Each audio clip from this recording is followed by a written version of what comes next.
अपनी शक्ति को और भी बढ़ाने के लिए उस आदमी ने तय किया कि वो लूटी हुई 3 दिव्य शक्तियों को अपने ही शरीर में समाहित करेगा। चंद्रदेव का मस्तिष्क अनंत ज्ञान से भरा था, जो उसे प्राचीन देवताओं की अपार बुद्धि दे सकता था। पृथ्वीदेव का हृदय उसे धरती और पाताल पर अधिकार की शक्ति प्रदान करता और आकाशदेव की आंखें उसे हजारों कोस दूर तक देखने की दिव्य दृष्टि देती।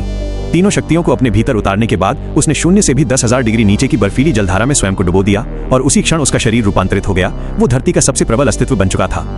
अनुष्ठान पूरा होते ही वो सीधे अपने दादा सूर्यदेव के दिव्य विमान की ओर बढ़ा और घमंड से घोषणा कर दी कि अब ब्रह्मांड पर शासन वही करेगा। उसे लगा अब उससे अधिक शक्तिशाली कोई नहीं, पर सूर्यदेव जैसा तेजस्वी देवता भला अपने ही पौत्र के आगे कैसे झुकता। उन्होंने तुरंत अपना दिव्य अस्त्र उठाया और लाखों डिग्री ताप वाली अग्नि प्रचंड वेग से उसकी ओर छोड़ दी।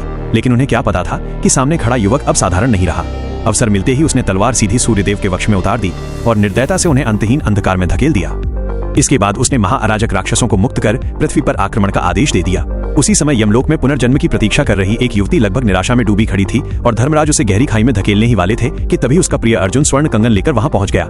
जैसे ही कंगन तराजू पर रखा गया, धरती कांप उठी। पुनर्जन्म द्वार पर किसी अज्ञात दैत्य ने हमला कर दिया। सियारमुख रक्षक अनिरुद्ध सीढ़ियों पर डट गया और प्रचंड मायावी आघातों को रोकने लगा। उधर सूर्यदेव का दिव्य दंड हथिया चुका, रुद्रांश पागलपन की हद तक पहुंच चुका था और वो अराजक दैत्यों से समस्त सृष्टि को निगलवाना चाहता था। उसे रोकने के लिए वीर प्रताप बिना देर किए युद्ध भूमि में उतर गया, लेकिन उसकी आधी ही दिव्य शक्ति लौटी थी और संघर्ष में वो धीरे धीरे कमजोर पड़ने लगा। तभी अर्जुन ने अवसर देखकर रुद्रांश के मस्तक से शक्ति चक्षु झपट लिया और प्रताप की ओर उछाल दिया।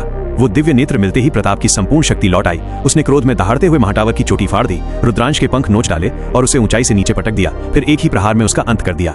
उसी क्षण अंधकार से उभरते सूर्यदेव पुनः जागृत हुए, दिव्य दंड उठाए पृथ्वी पर अवतरित हुए और ऐसी तेजस्वी ऊर्जा प्रकट की कि सारे अराजक दैत्य वापस गर्त में समा गए। देवलोक और मृत्युलोक में फिर से संतुलन स्थापित हो गया और वही युग। पार्ट 2 के लिए अभी लाइक करो, चैनल को फॉलो करना मत भूलना और कमेंट में जरूर लिखो पार्ट 2 चाहिए।